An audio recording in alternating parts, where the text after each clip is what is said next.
We are here with Hevad Kahn, who just finished 6th in the World Series of Poker main event. Now, before we get started with how you went out, tell us what it was like to take your seat at that main event final table. Well, right off the bat when I sat down, it was very nerve-wracking. You know, I collected my chips. I usually shuffle right in the beginning, and my fingers were racking. And I was like, what can I do to counteract this? I tried to think in my head, you've done this a lot, you're prepared, but I was still nervous. So I ordered like 4 Red Bulls, and that right off the bat cleared me off. And also like raising and taking down a couple pots. Like, all right, I'm back in the zone now. You remember who's weak, attack who, stack sizes, exploit, go. You know, I was ready. I was in the zone, and I didn't get a lot of hands, but I did chip up properly without even just playing the proper exploits and playing my A game. I was totally ready. Did you feel like you just blocked out everything that was going around you? I know there was a lot of people. You have a lot of supporters, and there's the lights and the cameras. Did you eventually get that out of your head? It's a really good thing to say. You know, I mean, a lot of people have to tone it out. I managed to somehow, in between all of it, find like a unity, and the people actually helped me to play my A game. And I kind of was able to be like, yes, I'm here, I'm doing it. But at the same time, I was playing my game, and I wasn't worried about what people would say in the rail if I was getting re-raised. People like, oh, you're getting re-raised, nice job, buddy. Like, none of that entered my mind at all. And I really felt like this was the day, and I belonged there. And I played my best, and I have no regrets. And taking home $1 million when I could have taken home like 30,000 and still had to jump on the grind like every day again, it's a blessing. You know, you can't. Now I can actually do what I said I wanted to do. I can go home. I can start playing sports again. I can live out my youth. I can reorganize things back with my family. Come down to a humble peace. Play sports? What sports do you play? I play golf all day, every day, and I'm very competitive in it. Even though I don't have much talent, it's something I really crave, and it's really great because when you have the fresh cut grass, and it's kind of like you're out in nature. And my brother's really good and talented. He'd really school. My brother Kahn, and maybe I can challenge myself to see if I can catch up to him in that. And it's kind of like golf is its own kind of discipline. That's why almost a lot of poker players see all these the nuts interview and stuff Phil Ivey and Ramaswamy. They're playing with each other. Eric Lindgren, I mean, I'm not doing it because of that. I was not a poker player. I was a golfer in high school on the varsity team for 3 years. And even though I wasn't very good, it was just still such a great game. And it forces you to almost strategize, but you strategize against the course.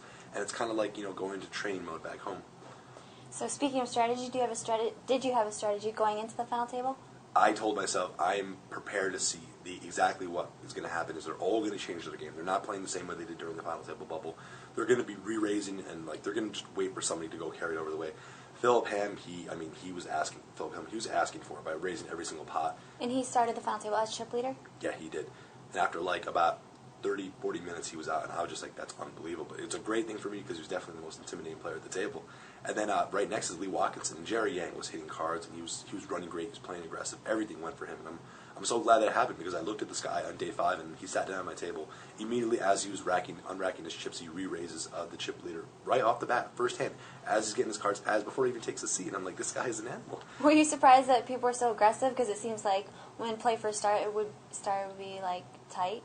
Even though they probably weren't the top-notch players, I think the whole growth of the internet and playing on Poker Stars, which is where I play, multi-tabling, sit and goes, people being able to get more hands, and it's just a higher probability that you're going to have a stacked final table and the stacks are deeper and people get more better at poker. And the deeper the stacks are, the better, the higher chance you are going to have people deep in tournaments. So you're going to see people you've never seen before that have a lot of accomplishments, and I think it's no coincidence that there was a really aggressive final table. I think people have played so much that everybody's starting to build their own bankroll, and now they have the confidence to bring to the final table.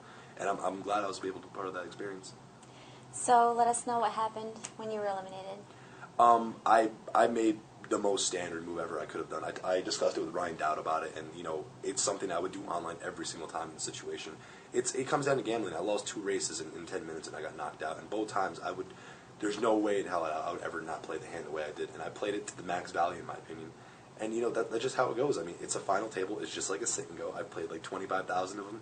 And with all my multi-tabling, you just learn that you need your king queen top pair queen to hold against a gut shot and a flush draw, or you need your all in ace king to hold up against pocket nines, because eventually you want to be aggressive at the table because the blinds are going to jump, and then you start having hands, but then they also have hands because they don't want to play back at you light. So eventually you just have race conflicts. People get all their money in as a rate, and they're perfectly fine. They're absolutely right to get their money in there like that, and that's the gambling factor. And that's why every year you see some new face at the final table.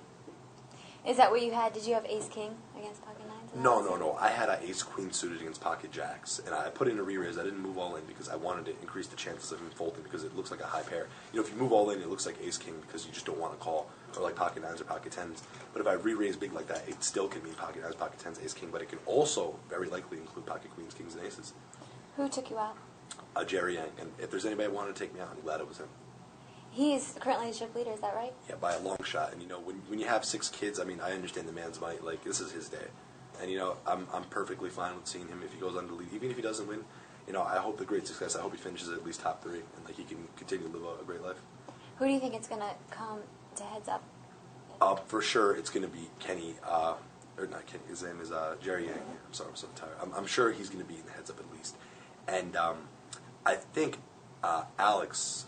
I think Skrichenkov, his name is. He's really turning up the heat. There's a high probability I see him doing it, even though he's shortchanged in chips right now. I don't see. Raymond Rami has a really good chance. He's got the second place chip, so by chip count, you'd want to see him heads up. But I really believe that with the momentum and how the blinds are going, if Alex can win one race, he has the momentum and the intensity to take it to the heads up. Okay.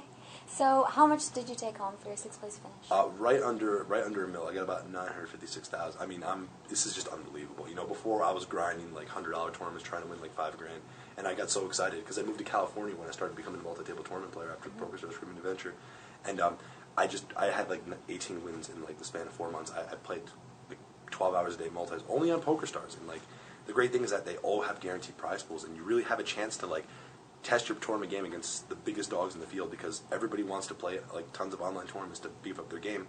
And when you have guaranteed prize pools like this, not only does it like increase like the money in the field and people can like get better because now there's more incentive, but it also increases the chances that they may increase the popularity in the PPA, get poker back, end this whole like Bill Frist stuff, just let's get online poker back and going. And I think PokerStars is doing the best job ever with their PPA free rolls and everything they're doing.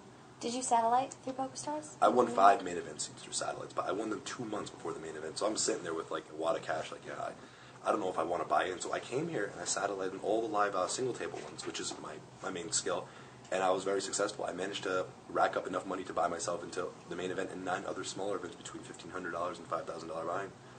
Oh, that's awesome. So you're gonna go celebrate? We're going to go get dinner. I'm really beat. I mean, I'm up for anything. I mean, it's up to whatever these guys want to do. But yeah, you have a lot of supporters here. Can you guys cheer for us just so we can hear you? Yeah!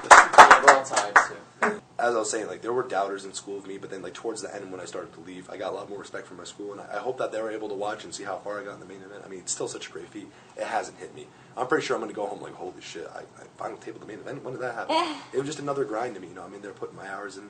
I'm getting my money in ahead. I'm putting the re-raises. I'm not being afraid, and it's a terrific experience. So you feel like you have no regrets? I have no regrets at all. Where can we see you next? I'm going to try to make it out to EBT London or a World Series of Poker Europe. Well, thank you so much No problem. for coming in. And congratulations on your great finish at the World Series of Poker main event. Thank you. I'm Christy Arnett with Hevad Kahn for Carpet TV. Thank you.